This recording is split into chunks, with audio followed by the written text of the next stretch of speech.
Hello விவாஸ், நீங்க கேட்டுட்டு இருக்கிறது வெறும் ரிவ்யூ. நான் தான் உங்க வெறு. நாம இன்னைக்குள்ள பார்க்க போறது இந்த 2024ல ரிலீஸ் ஆன இந்தியன் மூவிஸ்ல அதிக வசூல்கள் அடிச்ச ஒரு 10 திரைப்படங்களை தான் இந்த வீடியோல பார்க்க போறோம். அண்ட் வீடியோவோட எண்டிங்ல தமிழ்நாட்டுல இருந்து எடுக்கப்பட்ட படங்கள்ல மொத 5 படங்களையும் சேர்த்து ஆட் பண்ணிருக்கேன். ஸோ ரெண்டுத்தையுமே ஸ்கிப் பண்ணாம ஃபுல்லா பாருங்க.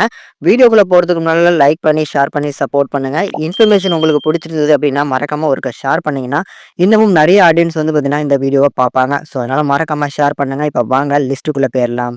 லிஸ்ட்ல 10ஆவதா பார்க்க போறது பிரசாந்த் வர்மா டைரக்ஷன்ல நம்ம தேஜ், அமிர்தா ஐயர், வரலட்சுமி சரத்குமார்லாம் நடிச்சு வெளிவந்த படம் தான் ஹனுமான். இது ஒரு தெலுங்கு திரைப்படம். சூப்பர் ஹீரோ கான்செப்ட்ல எடுக்கப்பட்ட படம். படத்தோட பட்ஜெட் 40 கோடி. வசூல் அடிச்சது நியர்லி வந்து 300 கோடி ரீச் பண்ணியிருக்காங்க. லிஸ்ட்ல 9வது பார்க்க போறது ஒரு தமிழ் திரைப்படம். நம்ம ராஜ்குமார் பெரியசாமி டைரக்ஷன்ல சிவகார்த்திகேயன் அண்ட் சாய் பல்லவி நடிச்சு வெளிவந்த படம் தான் அமரன். இது ஒரு பயோபிக் ஆக்ஷன் டிராமான்னே சொல்லலாம்.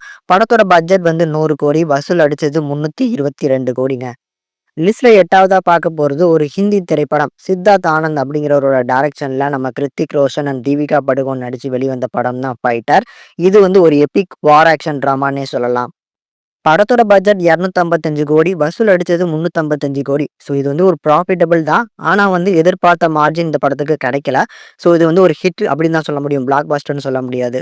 லிஸ்ட்ல 7ஆவதா பார்க்க போறது ஒரு ஹிந்தி திரைப்படம். ரோஹித் ஷெட்டி டைரக்ஷன்ல அஜய் தேவகன், கரீனா கபூர், தீபிகா படுகோன், அக்ஷய் குமார்னு சொல்லி பல முன்னணி நட்சத்திரங்கள் நடிப்பில் வெளிவந்த படம் தான் சிங்கம் மகேன்.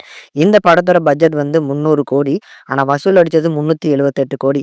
கிட்டத்தட்ட வந்து பார்த்தீங்கன்னா ஒரு ஆவரேஜ் படமா தான் ஆயிருக்கு.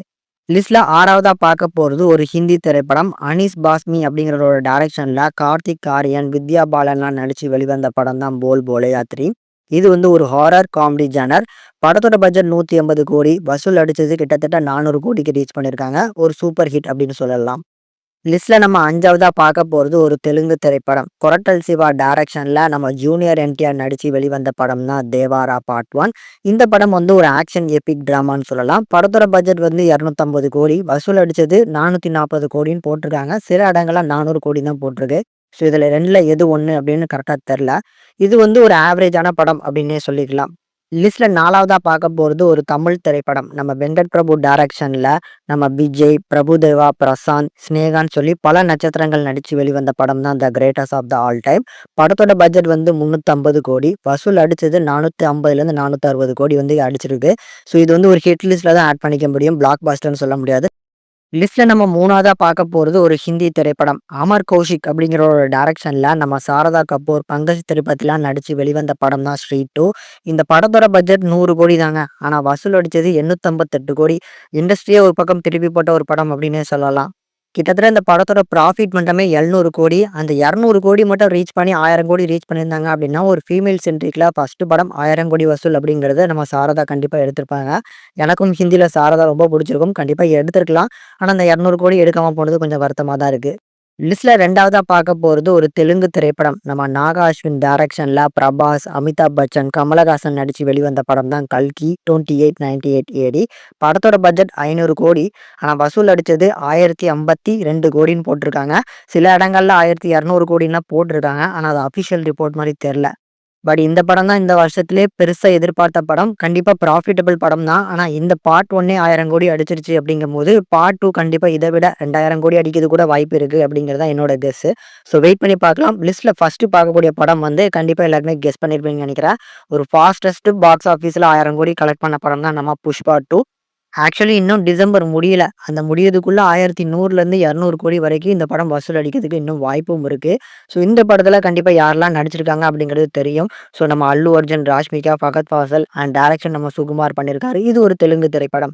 கண்டிப்பா இந்த லிஸ்ட்ல இருக்கக்கூடிய எல்லா படங்களும் உங்களுக்கு பிடிச்சிருக்கும்னு நம்புறேன். இப்ப தமிழ்நாட்டு லெவல்ல அதிக வசூல் எடுக்கப்பட்ட 5 படங்கள் என்னென்ன அப்படிங்கிறத இந்த வீடியோல பார்த்தரலாம். ஸோ ஃபர்ஸ்ட் படம் கண்டிப்பா உங்களுக்கு தெரிஞ்சிருக்கும். நம்ம விஜய் நடிச்சு வெளிவந்த படம் தான் the greatest of the all time.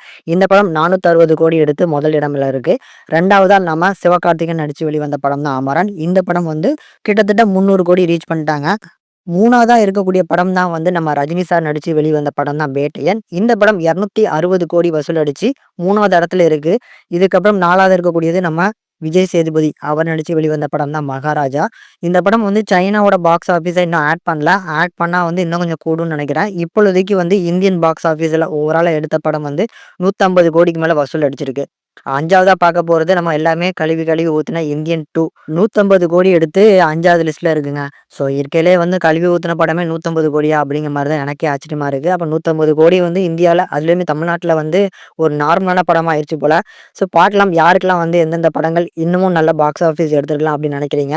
எந்த படம் உங்களுக்கு ஃபேவரைட்? எந்த படம் இன்னமும் வந்து பார்த்தீங்கன்னா வசூல் நல்லா அடிச்சிருக்கலாம் அப்படின்னு எதிர்பார்க்குறீங்கங்கிறத கமெண்ட் செக்ஷன்ல கமெண்ட் பண்ணுங்க.